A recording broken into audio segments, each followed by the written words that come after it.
Kasama po natin ang pinuno ng National Anti-Poverty Commission or NAPC. Walang iba kundi si Secretary Lope Santos III. Magandang umaga, Sec. Thank you and welcome to Nagseserbisyo here in DZMM. Magandang umaga ninya, Migs. At muli ako nakabalik dito sa Nagseserbisyo. Morning, sir. Well, sir, una-una sa mga hindi po nakakaalam, ano po ba ang mandato ng NAPC or National Anti-Poverty Commission? Well, ulitin natin, ang mandato ng National Anti-Poverty Commission ay policy coordination and development and program monitoring ng mga poverty reduction program. At ang komposisyon ng ating komisyon ay binubuo ngayon ng 27 national government agencies, 4 leagues of local government units at 14 na batayang sektor. Okay, so sa ngayon po sa dami ng mga nangyayari sa ating bayan na sunod-sunod po ang kalamidad, no? Natural disasters, ano po ngayon ang maaaring i-contribute ng NAPC sa mga ganitong klase ng sakuna? Merong tayong mga nakatakda na ng mga ahensya ng pamahalaan na tumutugon dito at marami dito ay mga member ng National Anti-Poverty Commission at nasa kanila yung mandato batay dun sa ating National Disaster Risk Reduction Management Act. Ang NAPC ay bahagi din itong NDRRMC at ang representative ng National Anti-Poverty Commission dito ay yung commissioner o yung representative ng victims of disaster and calamities to provide basically basic sector lens sa pagtingin sa disaster. At ito yung mga binubuo ng mga non-government organizations na tumutugon dito sa DRR. And at the same time, sir, ito po hindi lang naman dapat rumisponde sa panahon ng sakuna. Kumbaga, dapat sustainable to, sir, di ba? Ano po ba yung mga kailangang, kumbaga, basic na action and at the same time, yung mga sustainable programs po? Ang basihan natin ng participation dito, yun mismong batas na nagbuo ng NAPC, ang pagtingin namin sa kahirapan ay 4 dimensions, no? Social, economic, governance, and ecological. At yung pagdating dito sa disaster risk reduction, climate change adaptation, ito yung nandun sa ecological at matingkad yung aming advokasya para dun sa environmental protection. At ito yung mga dahilan kung bakit meron tayong mga pagbaha, meron mga pagbabago ng panahon, no? Kasi nga, pag ganitong mga sakuna ang nangyayari sa ating bayan, pinaka-apektado po talaga yung ating mga mahihirap na kababayan. Sa ngayon po ba, base po sa inyong datos, Sec, ay ilan po ba ang mga Pilipino na considered talagang mahihirap or poor? Dalawa yung tinitingnan dito. Yung isa yung food poor, yung talagang halos yung kinikita nila ay sapat lang dun sa kakain nilang pang-araw-araw, at ito yung mga around 760,000 families, no? Ayon sa estimate ng PSA, at yung poor families ay inaabot ito ng around 2.9 million families. So yan yung bilang as per estimate ng PSA. Ano naman po yung mga ibang klase ng pagkamahirap, sir? Kung may food poor, meron din po ba yan yung income, level? No? Yung 2.9 million based on income. At ito yung resulta ng survey ng Family Income and Expenditure Survey na ginagawa ng PSA ngayon every 2 years. No? And syempre kasi since kayo po ang NAPC, kailangan nakamonitor kayo dyan kung ilan talaga. When you say ito na yung poorest of the poor, tama? Would you say ito yung 2.9 na nasa laylayan po talaga? At syempre, ito yung inutos din sa atin ng Pangulo na hanapin itong mga ito. At ang unang inutos ng Pangulo natin dyan ay tapusin yung community-based monitoring system na ginawa ng PSA. At ito ay natapos na sa buong bansa ngayon. So, yung community-based monitoring system ay tinatapos yung report partially. Meron nang bahagi ang PSA sa DSWD na resulta. Ang inaasahan natin dito ay matutukoy yung talaga mga pamilya na nangangailangan dito sa datos na ito na nagmula talaga sa mga komunidad, no? Opo. At ito ay isinabay dun sa population survey, so medyo 100% yung ginawa dito ng PSA. So, after this report, ma-identify natin ang inaasahan. Ma-identify talaga yung mga pangangailangan ng mga pamilyang Pilipino, sino yung mahirap, nasaan sila. Opo. Sir, nung October 17, recently po ninong ginunita ang International Day for the Eradication of Poverty. Ano po ito, sir? Ito yung sinimula ng ATD Fourth World Organization na ginawa sa Paris noong 1987, no?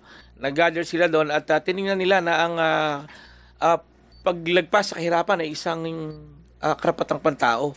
At ito ay kinilala ng United Nations at idineklara noong 1992, yung October 17, ay International Day for the Eradication of Poverty. At kinilala din yan dito sa ating bansa, no? Idineklara din natin yung October 17, kinilala din natin na International Day of National Day of Eradicating Poverty, at nung panahon ni Pangulong Arroyo, dinagdagan pa ito, ginawang National Week for the Overcoming of Extreme Poverty. So ito ay isang karapatang pantao at yan yung pagkilala at commitment ng buong mundo na wakasan ang kahirapan. Sa ngayon po sa Pilipinas, ano na po nakikita niyo yung mga developments pagdating po dito? Alam mo, sa kabila ng maraming issue at usapin sa ating bansa, yung ating national budget for poverty reduction programs and projects are intact, no? Kagaya nung naikukwento namin dati, in-account namin yung mga poverty reduction programs and projects ng ating mga member agencies, and we accounted for around 600 billion worth of programs, projects, and services. At ito siguro yung dahilan kung bakit budget for poverty reduction programs and projects are intact, no? Kagaya nung naikukwento namin dati, in-account namin yung mga poverty reduction programs and projects ng ating mga member agencies, and we accounted for around 600 billion worth of programs, projects, and services. At ito siguro yung dahilan kung bakit tuloy-tuloy yung pagbaba ng kahirapan sa ating bansa. Just isang taon at kalahati nung ating panunungkulan ng ating Pangulo Ferdinand Bongbong Marcos ay bumaba yung poverty incidence natin from 18.1% to 15.5% noong 2023. Okay, kanina po you mentioned talagang hinahanap nyo yung kung nasaan yung ating mga kababayan, ano, sa mga komunidad, for sure dito sa Metro Manila marami po. Saan pa po natin sila matatagpuan? I understand you've been going around the country po, ano? Initially, to look for them. Kung titingnan natin yung mga datos na initial na datos na ibinabahagi sa atin ng PSA, ang mataas yung porsyento ng mahihirap in terms of sector ay etong mga farming communities, fishing communities, mga indigenous peoples, at karamihan dito nandun pa sa informal settlements. So alam natin kung nasaan yung mga informal settlers na ito, mga urban poor, nandun din sa mga geographically isolated and disadvantaged areas, at yung mga nasa disaster-prone areas, no? Yung mga nasa ilalim ng tulay, nasa gilid ng kalsada. Ito yun. So basically, alam natin at matutukoy, in terms of list, na hinahanap mo talaga para matukoy mo, yan yung inaasahan natin sa community-based monitoring system. Nakakapanlumo rin po na malaman na yung mga inaasahan natin for our daily living, no, mga mangingisda, mga magsasaka, sila po ay considered talagang poorest of the poor. O nga, ayan yung lagi kong sinasabi, kung sino yung nagpo-produce ng ating kung bakit tayo buhay, di ba? Bakit tayo nagugutom at naghihirap. Malaking porsyento, hindi naman lahat. At least parang mga ayon sa datos ay mga nasa 30% ng ating mangingisda at magsasakay nasa ilalim ng kahirapan. Bakit po at paano kaya natin sila maiaangat? Kasi dahil nga dyan, ano, imbis na mag-farming yung mga kabataan natin, ano, parang hindi na ganun ka, kumbaga para sa kanila hindi lucrative, 'di ba? They would rather maging iba po magtrabaho sa call center or what.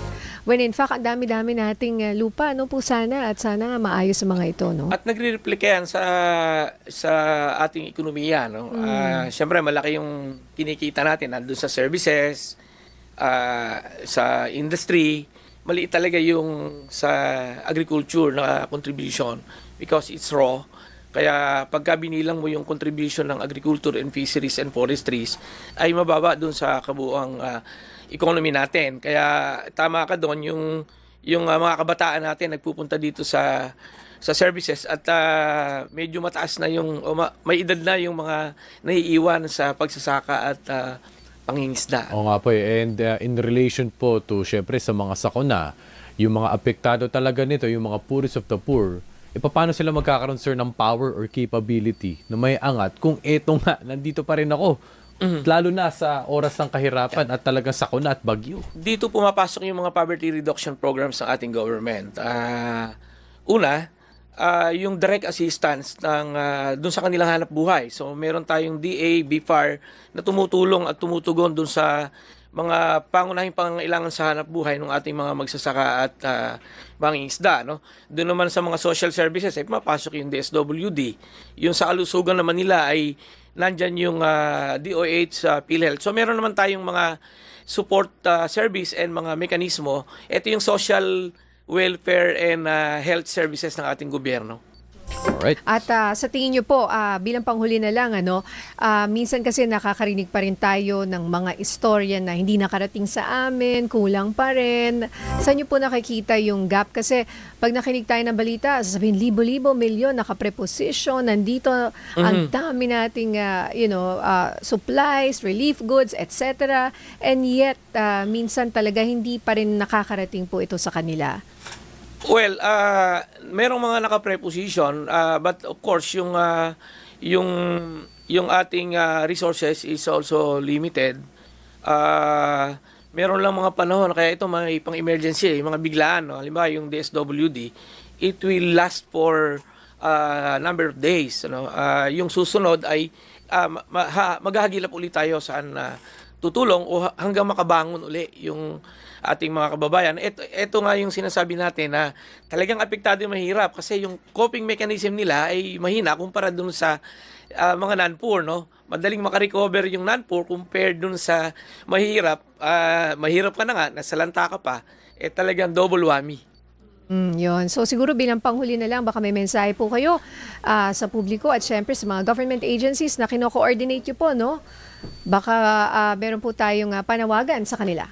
Well, nagpapasalamat po tayo sa ating mga kababayan na patuloy na umaasa at nagtutulong-tulungan at dun sa mga ahensya ng ating pamahalaan na ngayon ay nakikipagtulungan sa ating pamahalaang lokal at mga batayang sektor, lalo na sa pag-address nitong mga nagaganap na sakuna sa ating bansa. At inaasahan natin na yung ating pagkakaisa at panalangin ay makakatulong at magtatagpos dito sa atin. Maraming salamat. Maraming salamat, Secretary Lopez Santos III ng National Anti-Poverty Commission or NAPC for being our kaserbisyo of the day. Thank you, sir.